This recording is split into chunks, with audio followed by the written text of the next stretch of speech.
चल गया ठीक सर जी ठीक।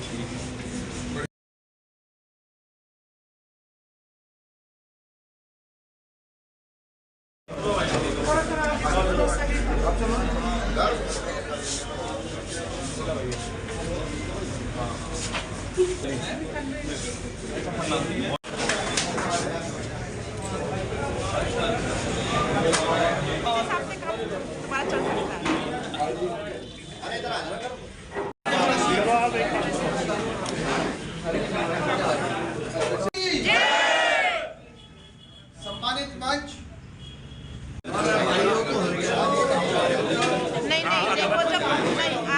चुनाव अब सभी जानते हैं कि चुनाव होने वाला है, तो उसी के निमित्त कलियर विधानसभा में कार्यालय का उद्घाटन किया गया है, जिसमें हमारे लोकसभा के संयोजक आदरणीय डॉक्टर जयपाल सिंह जी चौहान जी आए और उन्होंने इसका विधिवत उद्घाटन किया। आगामी लोकसभा चुनाव को लेकर किस तरह से तैयार है? भारतीय जनता पार्टी का, मैं जब भी आप मेरे से पूछते हैं मैं एक ही आंसर देता हूँ कि भारतीय जनता पार्टी का कार्यकर्ता निस्वार्थ काम करता है, उसका कोई अपना व्यक्तिगत स्वार्थ नहीं होता है और हर समय भारतीय जनता पार्टी का कार्यकर्ता जोश से भरा रहता है। कभी भी चुनाव करा लो तो वो चुनाव के लिए हर समय भारतीय जनता पार्टी का प्रत्येक कार्यकर्ता तैयार रहता है। और इस बार जो हमारा नारा है 400 पार, जैसे अभी हमारे प्रभारी जी ने बताया, तो उस 400 पार में हरिद्वार का जो एक सीट है, ये कमल के फूल की जो हमारी सीट है, ये 100% जीत के हम वहाँ जाने वाले हैं। और उसमें कमल के फूल के जो 400 पार का नारा है, उसमें हम लोग बहुत ही जोश उल्लास प्रत्येक कार्यकर्ताओं की ओर से, जो हमारे सम्मानित कार्यकर्ता है उनकी ओर से, हम वहाँ पर एक कमल के फूल को जिताकर भेजने वाले हैं। जी, हरियाणा में अभी नायब सिंह सैनी मुख्यमंत्री बने, मतलब कैसा देख रहे हैं आप? ये लोकतांत्रिक पार्टी है, इसे ही लोकतंत्र कहते हैं। ये किसी एक कमरे में बैठ के चलने वाली पार्टी नहीं है, ये लोकतांत्रिक पार्टी है। हमारा केंद्रीय जो नेतृत्व वो कब क्या डिसीजन ले ले, हम सब कार्यकर्ता को उसके पीछे चलकर काम करना होता है। और अंत्योदय की जो बात हम करते हैं, वो अंत्योदय की बात आप देख सकते हैं कि लाइन में पीछे बैठा हुआ व्यक्ति को भी कब भारतीय जनता पार्टी, क्योंकि वहाँ सब कार्यकर्ता समान है। हमारा बूथ अध्यक्ष भी उतनी हमारे लिए सम्मानित है और हमारे राष्ट्रीय अध्यक्ष भी। तो इसीलिए कुछ पता नहीं कब किस कार्यकर्ता को कहाँ सम्मान किस रूप में दिया जाए, ये हमारा केंद्रीय नेतृत्व करता है। और सब लोग, पहले भी हमारे जो मुख्यमंत्री थे वो भी हमारी पार्टी के थे और अब जो मुख्यमंत्री बने हैं ये भी हमारी पार्टी के हैं। तो सब कार्यकर्ता उस बात को बहुत अच्छा मना रहे हैं और हर्षोल्लास से उस बात को मना रहे हैं। अगर लोकसभा का टिकट आपको मिला था, आप चुनाव लड़ेंगे? मेरी तो लोकसभा का टिकट मांगा ही नहीं। और पहली बात यह कि पार्टी जो हमारे वर्तमान में सांसद हैं या जो पुराने जो भी हमारे वरिष्ठ नेता है, जो पार्टी डिसीजन लेती है, सब कार्यकर्ता उसके साथ रहेंगे। क्या मुद्दे रहेंगे बीजेपी के साथ? बीजेपी का तो विकास का मुद्दा होता है। बीजेपी किसी को विभाजन करने का काम नहीं करती, विकास की बात करती है, विकास पे चुनाव लड़ती है। और बीजेपी का नारा है सबका साथ, सबका विकास, सबका सम्मान। तो हम तो सबका सम्मान करके और सबका ध्यान रख के अपनी पार्टी को आगे बढ़ा रहे हैं और सभी कार्यकर्ताओं के पास जाते हैं। जैसे कि 15 लाख का वादा किया था पिछली बार में, विपक्ष कहते हैं कहाँ गए 15 लाख रुपये, क्या वादा? अब आप लोग कहते रहते हैं, अभी उसका एक उदाहरण मैं दूंगा तो बहुत लंबा हो जाएगा। जब हम यहाँ से दिल्ली तक जाते थे तो हम लोगों को जाने में 6 घंटे लगते थे।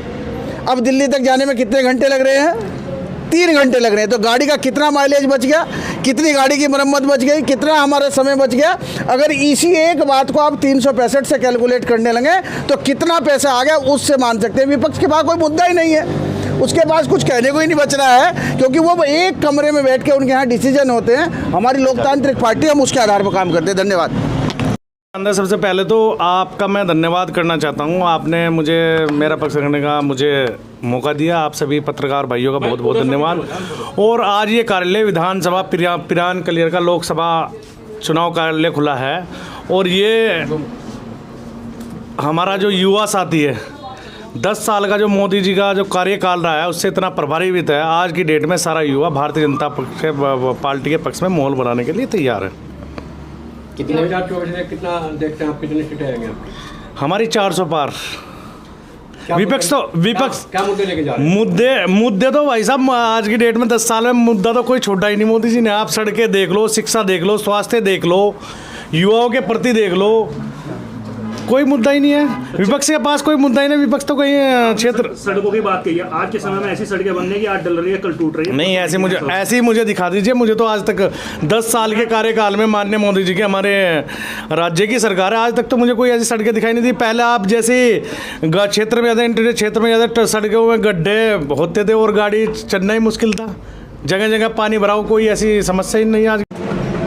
इसको पिरान कलियर विधानसभा के चुनाव कार्यालय का जो शुभारंभ हुआ है और जिसकी विधिवत शुरुआत जो है हमारे लोकसभा के संयोजक श्री डॉक्टर जयपाल सिंह चौहान जी और हमारे संयोजक इस विधानसभा के जो भारतीय जनता पार्टी के प्रत्याशी रहे श्री मुनीष सैनी जी, और मुझे यहाँ पर इस विधानसभा के प्रभारी के रूप में जो प्रदेश नेतृत्व के द्वारा जिम्मेदारी दी गई है, हम सब लोगों की उपस्थिति में इस विधानसभा के सभी सम्मानित कार्यकर्ता बंधु वर्ग यहाँ पर रहे हैं। और जैसा कि आप लोगों को विदित है कि पूरे देश के अंदर चुनाव जो है 2024 लोकसभा का चुनावी समर चल रहा है ये, और इस पिरान कलियर विधानसभा से हम किस प्रकार से अधिक मतों से जो भी हमारा भारतीय जनता पार्टी का प्रत्याशी होगा हरिद्वार लोकसभा का सांसद पद के लिए, उन्हें अधिक से अधिक वोटों से जिता करके किस प्रकार से भेजना है, वो सारी रचना, पूरा चुनाव, पूरी चुनाव कोर कमेटी, पूरा चुनाव प्रबंधन समिति, पूरा चुनाव इसी चुनावी कार्यालय से यहाँ से जो गतिविधियाँ हैं वो होने वाली हैं, उसी का आज ये विधिवत रूप से शुरुआत की गई है। आगामी चुनाव को लेकर कितने तैयार हैं? नहीं, भारतीय जनता पार्टी का कार्यकर्ता वो 24 घंटे और 12 महीने वो संगठन की रचना में अपने आप को खपाए रखता है और पूरे मनोयोग के साथ में जो है वो पार्टी का काम करता है। और हम पूरी तरीके से तैयार हैं। भारतीय जनता पार्टी का जो सरकार केंद्र में बनने जा रही है उसमें हमें निश्चित रूप से पूरा विश्वास है कि हरिद्वार का जो कमल है वो भी वहाँ पर जाकर के मोदी जी के नेतृत्व में मिलेगा और हम 370 का जो आंकड़ा है उसमें एक कमल का फूल हरिद्वार का भी होगा, ये पूरा विश्वास है।